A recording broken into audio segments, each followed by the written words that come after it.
Hey team, quick change of plans for me today. I had a totally different episode planned for this week, but something interesting came up that I just had to talk about. If you've been in neuromonitoring for a while, you've probably heard rumors about private neuromonitoring companies participating in business deals with surgeons in order to, secure their business. In these deals, surgeons profit off of neuromonitoring they use, and people question whether these deals are legal or even ethical. I'm jumping into this radioactive topic head first today. I'm Rich Vogel, and this is Stimulating Stuff. Let's go!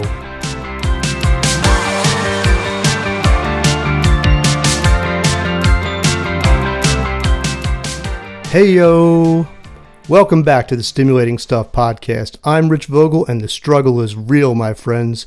I was getting ready to release a new episode featuring friends from Aberett who discuss the new neuromonitoring credential that's coming out, but something popped up and I gotta push that episode to next week. The suspense. More on that later. Well, I hope you weren't sleeping this week because, as Nas said, sleep is the cousin of death, and you're probably missing out on all the buzz. That's right, I said buzz. The neuromonitoring community has been buzzing this last week because something very interesting happened. On Friday, August 18th, the Office of the Inspector General issued an advisory opinion on certain business practices in neuromonitoring, deeming them, quote, unfavorable, and suggesting that these business practices may be violations of federal law. If none of this makes sense to you, if you don't see how this impacts you, or if you've heard rumors about these business relationships but never really understood them, don't you worry. Uncle Rico is here to break it all down. I know you like that Napoleon Dynamite reference. Before we jump into the details of this, I want to give you all some background so everybody's starting on the same page. I mentioned the Office of the Inspector General, or the OIG for short. This simply refers to oversight division of any given federal or state agency, and this division endeavors to identify, audit, and investigate things like fraud, waste, abuse, embezzlement, and mismanagement of any kind related to the parent agency. All major departments within the U.S. government have their own OIG, or Office of the Inspector General. The one that we're talking about today is the U.S. Department of Health and Human Services, or HHS, which is a government agency that oversees health in the United States, and this includes federal healthcare programs like Medicare and Medicaid. So, when I refer to the OIG in this episode, I'm talking about the folks who investigate criminal activity for the Department of Health and Human Services, or HHS. These folks develop and distribute resources to assist the healthcare industry in its efforts to comply with the nation's fraud and abuse laws, and to educate the public about fraudulent schemes so that it can protect itself and report suspicious activities. One example of a resource they may develop and distribute is an advisor opinion. When someone submits a question about whether or not some particular situation may be considered a violation of federal law. That's what happened with neuromonitoring, and we're going to talk about it. More background. The OIG of the HHS is the largest Inspector General's office in the federal government with over 1,600 employed personnel. The majority of the agency's resources go towards oversight of Medicare and Medicaid, programs that represent a significant part of the federal budget coming from taxpayers. And these programs affect this country's most vulnerable citizens. The special agents who work for the OIG are very similar to FBI agents, but they have special skills in investigating white-collar crime related to Medicare and Medicaid fraud and abuse. The OIG has prosecuted individuals, corporations, hospitals, and healthcare systems for violations of Stark Law and anti-kickback statutes, which we'll talk about, pertaining to physician compensation arrangements. In 2022 alone, they recovered nearly $3 billion in funds related to fraud and abuse in healthcare. They criminally prosecuted over 700 individuals or entities from crimes against Health and Human Services programs, and they excluded nearly 2,500 individuals and entities from participating in these programs, which means that they can't bill Medicare or Medicaid, and that's just where the problems begin. That's a really big deal. So in other words, the OIG is not to be fucked with. With this in mind, I'll repeat what I said before. Just over a week ago, the OIG issued an advisory opinion on certain business practices in neuromonitoring, deeming them unfavorable and suggesting that these business practices may be violations of federal law. Today I'm going to talk about this advisory opinion, what it means, what the implications are, and how this may impact the average person working in neuromonitoring. So let's jump in. A few minutes ago, I mentioned that the OIG develops and distributes advisory opinions when someone submits a question about whether or not a particular situation may be considered a violation of federal law. Well, somebody submitted a question about neuromonitoring. They spelled out the, quote, questionable business relationship in exquisite detail, and the OIG hit the reply all button, essentially sharing their opinion with the public. Before we get into the findings and my commentary, I want to walk you through the type of relationship that is at the center of this opinion. And by the way, it's been at the center of controversy in neuromonitoring for over a decade. So, in the typical world of outsourced neuromonitoring, a technical services company who employs neuromonitorists contracts with various hospitals under a neuromonitoring services agreement. And the contract basically states that they will, 1, perform the technical component of neuromonitoring for surgeries at those hospitals through its employed neuromonitorists, and 2, they'll generally arrange for the performance of the professional component of neuromonitoring for the same surgeries through neurologists who are often either independent contractors or employees of a separate physician practice that has a management services agreement with the neuromonitoring company. In this episode, just for clarity, I'm going to refer to this as a neurology practice, but just keep in mind that it could be just one person who's an independent contractor, or it could be a whole group of neurologists. So when surgeons want to schedule neuromonitoring services for one of their procedures at the hospital, they, or somebody who works for them, generally reach out to a neuromonitoring company to schedule the case. The neuromonitoring company then schedules one of its neuromonitorists to perform the technical component of the surgery, and then they contact the neurology practice to arrange for them to assign a neurologist to perform the professional component for the surgery. Neurologist assignment is simply based on who's licensed in the state and privileged in the facility where the surgery is taking place, and it also takes into account just general availability, making sure the person's not on PTO, for example. Generally speaking, when the surgery is complete, the neuromonitoring company bills the hospital for the technical component, and the neurology practice bills the insurance company or the patient for the professional component. That's how neuromonitoring generally works in the outsourced setting, and the OIG made it clear that they were not asked to give an opinion on, and they expressed no opinion regarding these particular details, including the individuals and organizations involved. What they did give an opinion on is a specific business arrangement for how this could all work, essentially behind the scenes.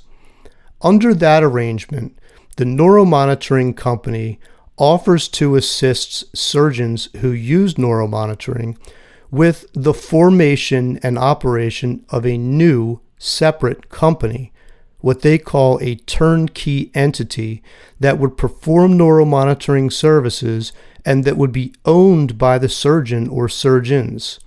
So I'm going to call this new organization Company X. So in the scenario that I'm about to talk about, Neither the neuromonitoring company nor the neurology practice would have any equity or ownership interest in Company X. The surgeon owners would be responsible for forming Company X and for preparing its internal governance documents. In reality, I'm sure all of this is done or at least guided by the neuromonitoring company's lawyers. So the surgeon owners ultimately would set the terms of their respective investment interests in Company X and the methodology for the distribution of the company's profits amongst themselves. Therefore, the surgeon owners would likely receive distributions from Company X's profits in return for their investments in Company X. After Company X is formed at the suggestion of and with the assistance of the Neuromonitoring Technical Services Company, surgeon owners would have limited participation or probably no participation in its day-to-day business operations. Instead, they would contract with the Neuromonitoring Company and the neurology practice for performance of the necessary services. Several different contracts are established to make this work. First, there's a billing services agreement established between the Neuromonitoring Company and Company X.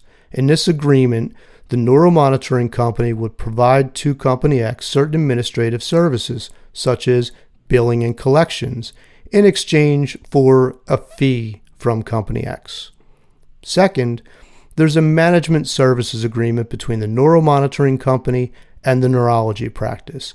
In this agreement, the neurology practice would lease neuromonitorists from the neuromonitoring company to provide neuromonitoring to the surgeons.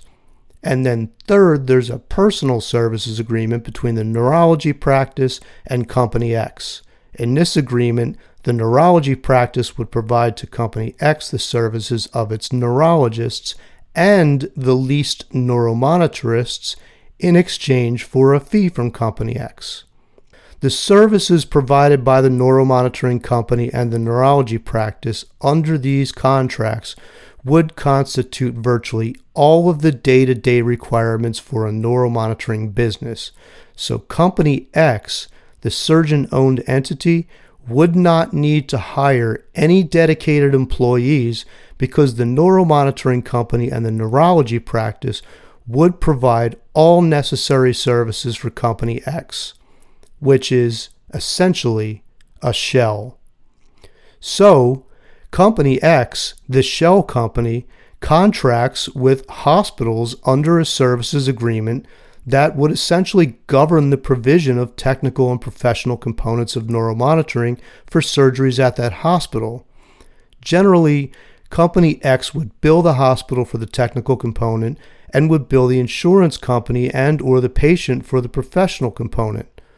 Although Company X's billing would be handled by the neuromonitoring company under the billing services agreement, the neuromonitoring company would take direction from the surgeon owners regarding the amounts to be billed for the services. So in theory, the more surgeries they monitor and the more money they bill for each procedure, the more money the surgeons make. Neuromonitoring companies get into these agreements for competitive reasons because their surgeon clients are continually approached by other neuromonitoring companies that are encouraging the surgeons to enter into similar arrangements. And the neuromonitoring company just wants to retain business from its surgeon clients that otherwise would be lost to these competing neuromonitoring companies. At least that's what it says in the OIG report. Of course, some create these relationships with surgeons in order to get new business and take it from companies who aren't engaging in these services.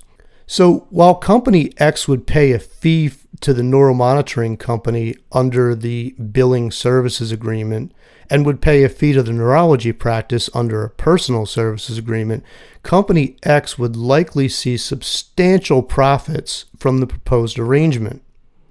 The profits come from the difference between fees paid to the neuromonitoring company and neurology practice and the reimbursement received from third parties like insurance companies. And while Company X, owned by surgeons, is raking in the money. The thought here is that the neuromonitoring company and the neurology practice would earn substantially less profits under this agreement than they otherwise would under a standard business model. This is primarily because, first, reimbursement for the professional component of neuromonitoring can far exceed the cost of providing the service, and two, the neurology practice would charge Company X less than it would otherwise make by billing insurance for the same service. And they have to charge less because other competing neuromonitoring companies marketing similar arrangements to surgeons have aggressively discounted their charges for such services. Okay, I know this is a lot of information, so let me break this down even more simply. For all intents and purposes, Company X is a surgeon-owned shell company. It receives money from hospitals and insurance companies, and it pays out a portion of the money to the neuromonitoring company and neurology practice for doing what they already do, cover cases and bill for them. Whatever money's left over, the surgeons get to keep. So while the neuromonitoring company and the neurology practice would make far more money doing what they already do by billing the hospital insurance company directly, they make less money because the shell company owned by the surgeons is taking a piece of the pie. And they do this just so they can keep the surgeon as a client. It may seem odd to give away money to keep clients, but if you do this at scale, working with far more surgeons than you would if you weren't giving them a piece of the profit, then you can make up your losses in volume and actually make good money. So here's where it gets interesting. Under the arrangement I just described, when neuromonitoring is needed, the surgeon would essentially refer any Medicare or Medicaid patients to the neuromonitoring company, in which they have no ownership, and all of their patients who have commercial insurance would be referred to Company X. So if the patient has Medicare, the insurance payment flows through the neuromonitoring company and or the neurology practice. But if the patient has private insurance, say Blue Cross for example, then the money flows through Company X, which is owned by the surgeon or surgeons. Isn't that interesting? I wonder why Company X, the company that surgeons profit from, deals exclusively with private insurance, and why federal insurance, in other words, taxpayer money, is carved out and sent to a different company that the surgeon doesn't profit from. I'll tell you why after a quick word from our sponsor. This episode is sponsored by the Neuropod. The Neuropod is a podcast for the neurodiagnostic community hosted by Jason Mayer. I'm a big fan of the Neuropod, and I'm a big fan of Jason. I strongly recommend checking it out. Jason, take it away. Well, thanks, Rich. We love your podcast, and we appreciate the opportunity to sponsor an episode. If you like stimulating stuff as much as we do, you're going to love the Neuropod, the podcast for neurodiagnostic professionals. You know, not everyone has the opportunity to develop professionally in an environment rich with resources, physician involvement, and great leadership. In some labs, technologists can feel as if they're all alone on an island with no mentorship or anyone who even understands what they do. You are absolutely not alone. There are so many resources available to neurodiagnostic techs. You just have to know where to go to find them. In comes the Neuropod. Our mission is to provide you with information that can help you provide better care for your patients. Knowledge is power, and more knowledge can lead to better patient outcomes. Each episode features a different subject matter expert from the neurodiagnostic community. These insightful interviews will help guide you through your professional journey.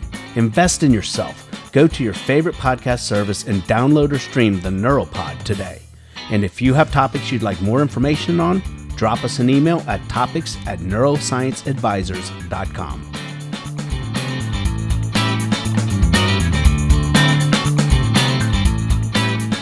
And we're back.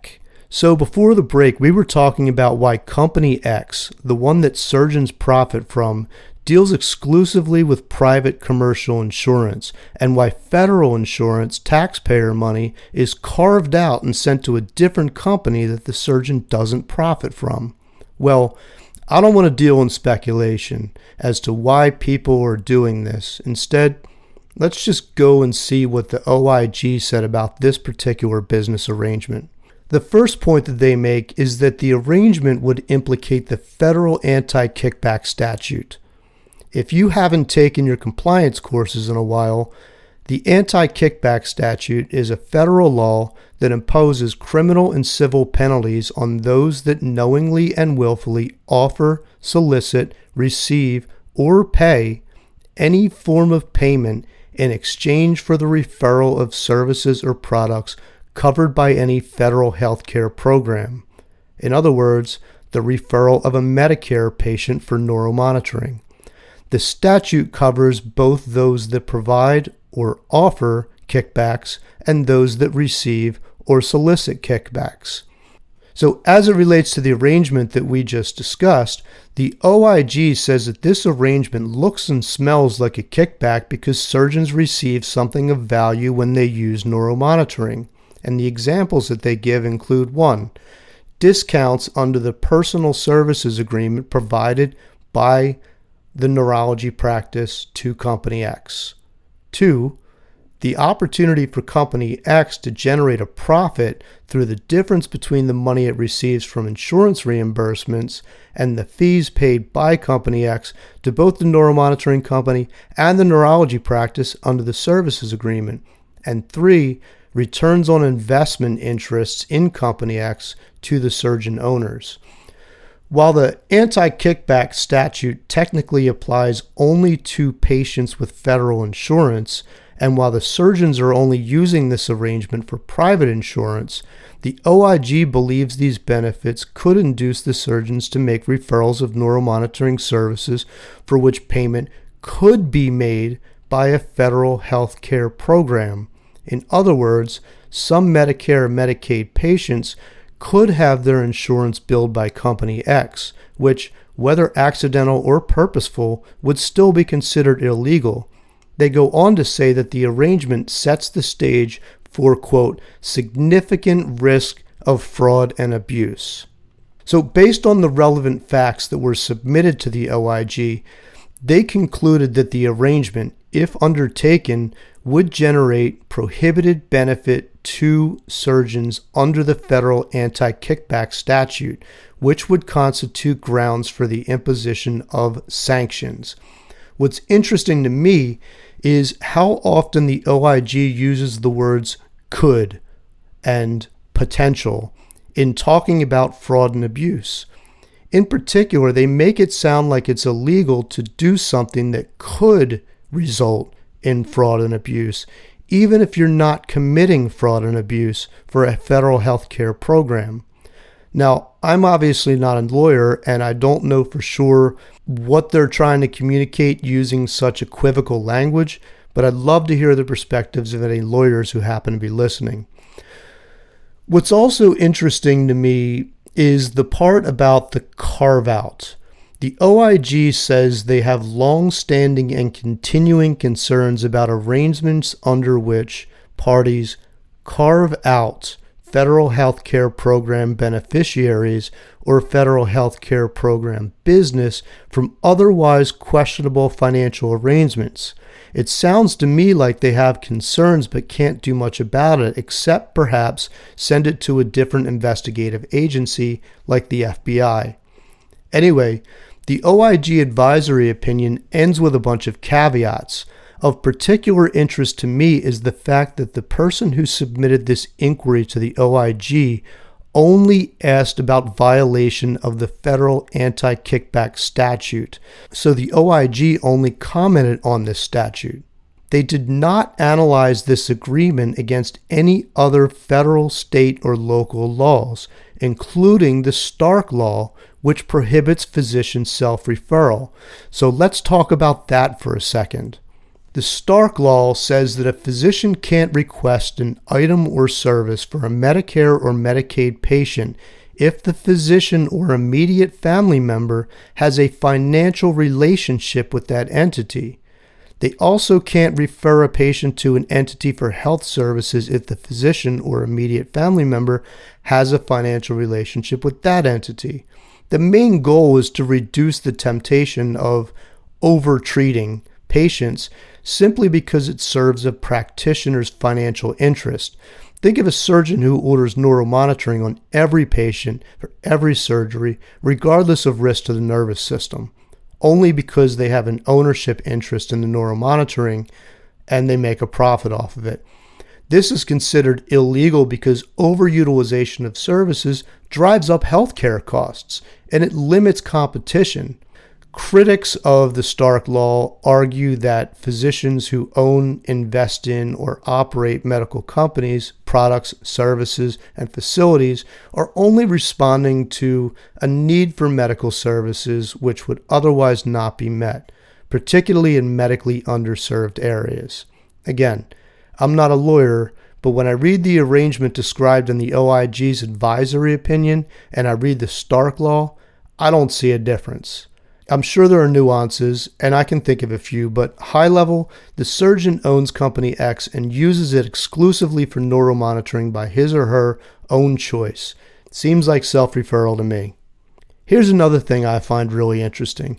The federal Stark Law was actually derived from a New Jersey state law, and neuromonitoring is intertwined. So let's go back. In 1991, a New Jersey senator by the name of Richard Cody introduced legislation prohibiting physicians from making referrals to healthcare services in which they held ownership interests. The New Jersey Cody Law eventually was modified by U.S. Congressman Pete Stark, who pushed for prohibitions against physician self-referrals of Medicare and Medicaid patients, now called the Stark Law. So now we have a federal law against physician self-referral, at least as it relates to Medicare, Medicaid, and other federal healthcare programs. Let's go back to New Jersey. So in the state of New Jersey, like most states, the practice of medicine is governed by both federal and state law. Federal law comes into play when you take or accept Medicare or Medicaid-related insurance plans. When that happens, it doesn't matter what state you're in, the laws of the federal government are going to take precedent. However, if you are taking private or even some state-funded plans, then the New Jersey laws and regulations will govern you, or the state in which the patient is having surgery. So this is important, and I bring up New Jersey in particular because in 2015, in New Jersey, the very birthplace of the Stark Law, the original Cody Law was actually altered to allow surgeons to self-refer specifically to neuromonitoring companies in which they have ownership interests or otherwise profit from. In other words, as long as you're not involving Medicare or Medicaid, it's legal in New Jersey. So at the time the bill was introduced, it was argued that neurosurgeons needed their own neuromonitorists for the most dangerous of neurologic surgeries because there was a shortage of qualified personnel. Not only is that genuine horseshit, frankly, because some of the best neuromonitorists in the country live and work in the tri-state region, but I'm willing to bet if you look under the hood today, you'll find that surgeon-owned neuromonitorists are being used for routine surgeries of comparatively low risk than what the amended Cody Law was designed to accommodate. Case in point, several years ago, I met an attorney who drafted the Cody Law amendment at a risk management conference, and having kept his ear to the ground, he expressed regret for what had come of what he originally believed to be a noble effort. Moving away from New Jersey for a second, when it comes to Stark Law and the anti-kickback statute, the ASNM actually understood there to be significant risk years ago. In 2018, they published a position statement on business practices and neuromonitoring. It says, and I'm going to read this here for you, "It is the position of the ASNM that business practices related to the provision of neuromonitoring should be performed in accordance with the AMA Code of Medical Ethics. By extension, it is the position of the ASNM that the existence of certain financial relationships, i.e. kickbacks or self-referrals, between a neuromonitoring provider and a referring physician or surgeon, whether direct or indirect, have the potential to endanger patient safety. Specifically, kickbacks and self-referrals create the potential for overutilization and substandard patient care when a physician or surgeon refers a case to a neuromonitoring provider based on financial considerations. The ASNM does not condone kickback arrangements, irrespective of whether or not, 1, patients give informed consent for their healthcare providers to engage in these practices, and 2, the kickback arrangement is technically considered legal in any state or jurisdiction. Self-referral arrangements should be structured properly with the advice of counsel and with patient care always foremost. So, look, none of this shit is new, but the attention of the OIG is. Neuromonitoring really wasn't on their radar before. Now it's on the front page of their website. Go and look. And this could get really interesting. Okay, so how does all of this impact you? Well, I guess that depends on who you are, but my highly generalized answer is probably not much, despite all the buzz. This is an advisory opinion, and it doesn't carry any legal weight, but it does open the door for organizations who are suspected of engaging in these practices to be reported to the OIG for investigation. I've asked around to a few people in our profession to pick their brains about this whole OIG thing, and several people are using the same phrase, an attempt to level the playing field.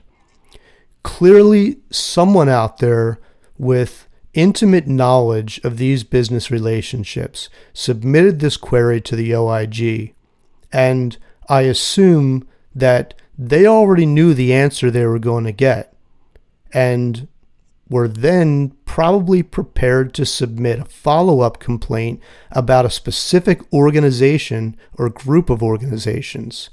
So this could turn into a game of tattletale whereby different companies in the spirit of competition are essentially turning each other in, or as Napoleon Dynamite said about Uncle Rico, ruining everyone's lives and eating all their steak. Anyway, if this happens, the OIG will probably probe or investigate organizations. There's a really interesting article online about how they do this, starting with employees, affiliates, and potential whistleblowers, all the way through analytics, forensics, subpoenas, and prosecution. Google, my friends, will light your way. Anyway, for most people, there's not much to see here, so I wouldn't get too worried. Certainly, it's possible companies and/or surgeons could be investigated. Consequences could range from nothing to fines to exclusion from federal healthcare programs to jail time. It's possible companies could lose their surgeon clients, and surgeons who feel duped into these relationships could sue neuromonitoring companies. Anyone who's been doing this is likely to urgently change their contracts and/or corporate structure. I suppose it's possible, at least under extreme circumstances, that some companies could shut down, but I doubt it. Even if that happens, the cases aren't going anywhere, although we're likely to see less monitoring of pain injections, carpal tunnel releases, and maybe even simple lumbar decompressions, none of which, in my personal, humble opinion, ever really need neuromonitoring. But the majority of monitoring cases aren't going anywhere. If one neuromonitoring company closes down, another one moves in to take the business. If anything, companies will have to engage in fair competition, earning their business instead of buying it. So I suppose that's what everyone means when they say this OIG advisory will, quote, level the playing field. That's all I have to say about that. I do want to close today with a couple of announcements. First, this podcast now has a website, www.stimulatingstuff.com, where you can find links to listen and follow the podcast and bonus content and a blog, and you can even listen to the podcast directly on the website. Second, I'm on YouTube, so check it out there. And third, the podcast now has a LinkedIn page and a Facebook group. So please join and follow those pages for updates. I'm not a big fan of either one of those. I know a lot of you aren't either, but it's a good place if you're on social media to find out what's happening with the podcast. And finally, I noticed last week that this podcast is being listened to in over 25 countries.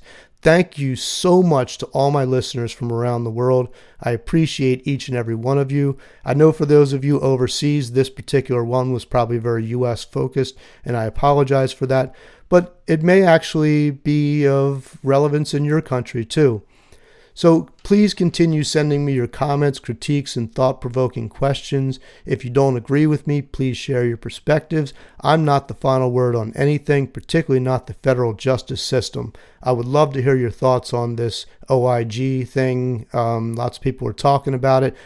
You can send your thoughts to stimulatingstuffpodcast@gmail.com. I always love hearing from you.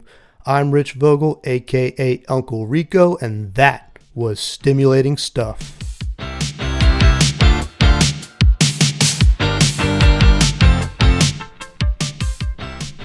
The information and opinions provided in this podcast are those of the individual speakers and do not represent the opinions of their employers, affiliates, or other third-party individuals or organizations. Sponsorship and other advertising messages do not constitute support of or preference for specific products or services. This podcast is not designed to and does not provide medical advice, diagnosis, opinion, treatment, or services. This podcast, its host, and all participants, including guests and sponsors, collectively participants, provide general information for entertainment purposes only. The information provided in this podcast is not a substitute for medical or professional opinion, and you should not use the information for that purpose. Participants shall not be held liable or responsible for any advice, course of treatment, diagnosis, or any other information, services, or product you obtain or render. This podcast should not be used in any legal capacity whatsoever, including but not limited to establishing a standard of care in a legal sense or as a basis for expert witness testimony. No guarantee is given regarding the accuracy of any statements or opinions made on the podcast. Thank you for listening.